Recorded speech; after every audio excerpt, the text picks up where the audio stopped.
Next is crank angle encoder, which is very important for electronic engines, which will give the actual RPM and actual crank angle position to achieve the proper timing of fuel injection and exhaust valve operation, cylinder lubrication, etc. And this will achieved by these encoders.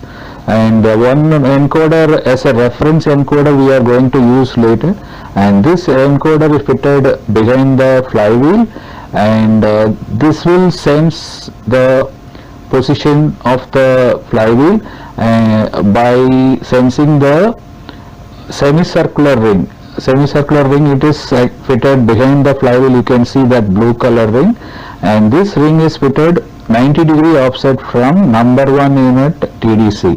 This we will discuss about later. And the next setup is that hydraulic control unit for 2 cylinders, 1 hydraulic control unit which will accommodate 2 fuel pumps and the electronic fuel injection valves plus cylinder lubrication. This is the high pressure pumps fitted, and all the high pressure pipes will be fitted inside the crankcase for safety reasons, so nothing high pressure pipe will be outside. That is very important. And this is the accumulator for giving the stable hydraulic supply. And this is another 2 encoders. This is the main encoders. It's fitted forward of the engine. There is 2 they are given for redundancy, and the behind one is that first one is that encoder A, and second one, outer one, is called as encoder B.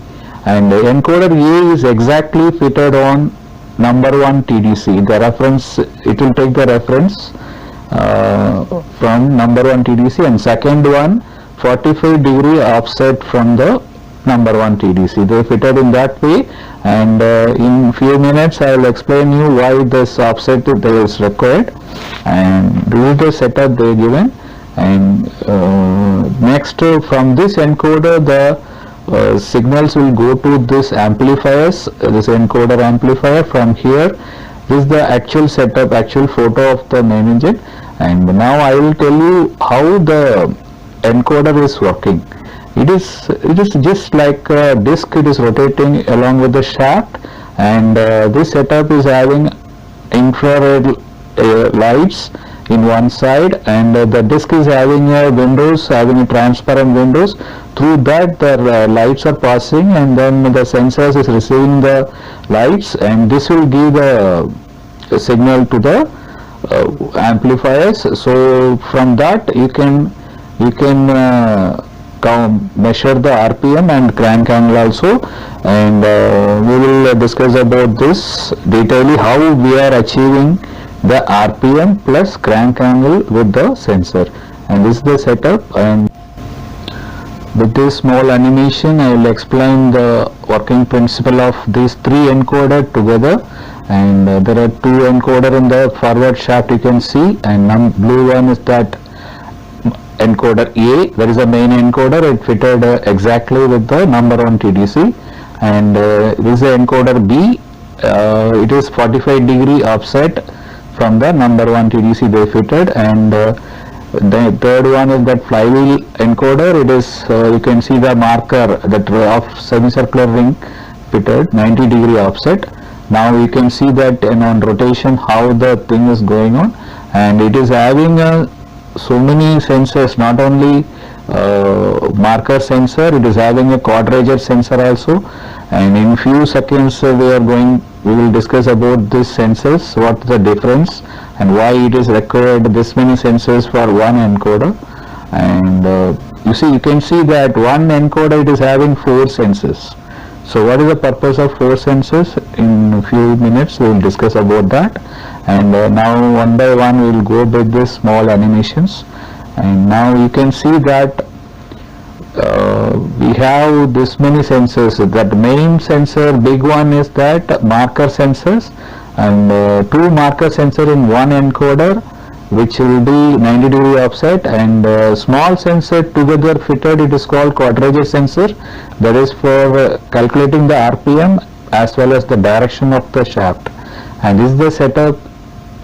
For easy understanding, I have removed the crankshaft, and then I am showing what we are doing.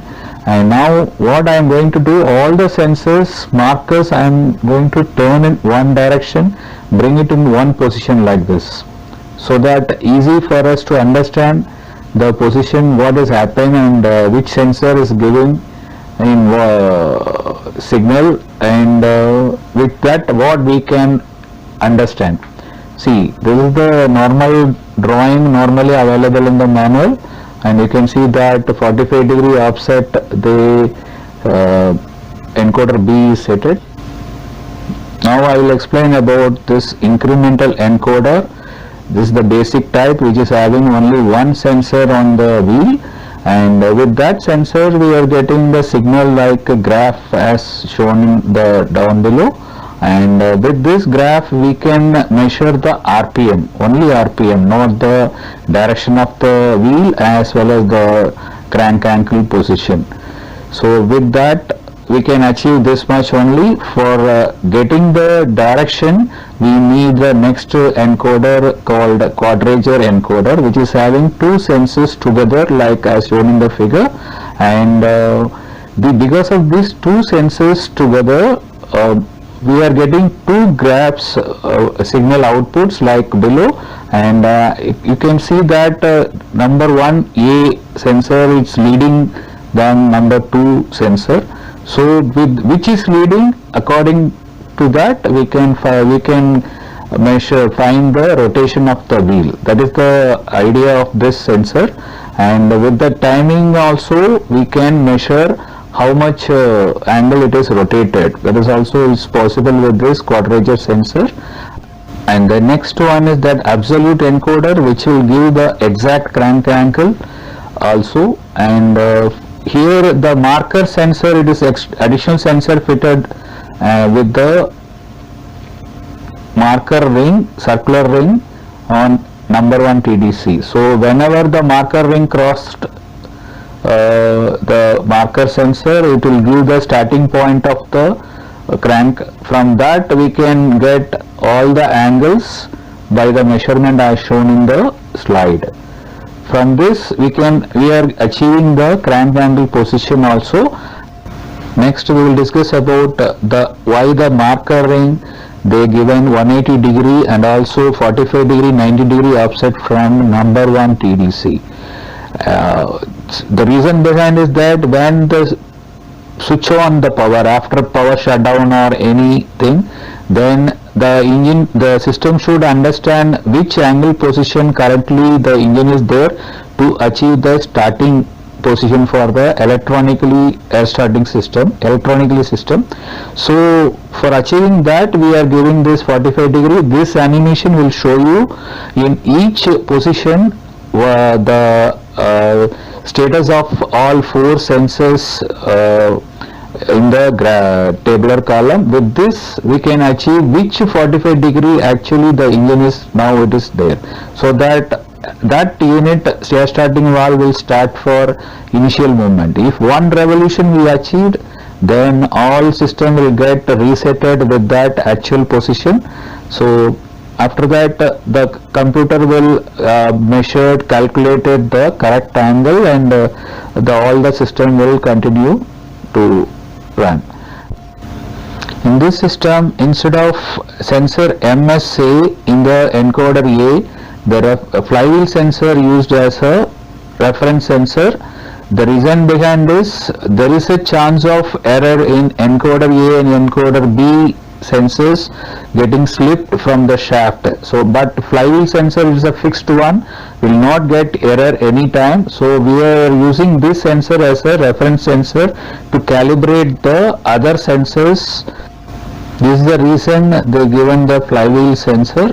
I hope you understand all the features about this encoder, how it is working, and how much use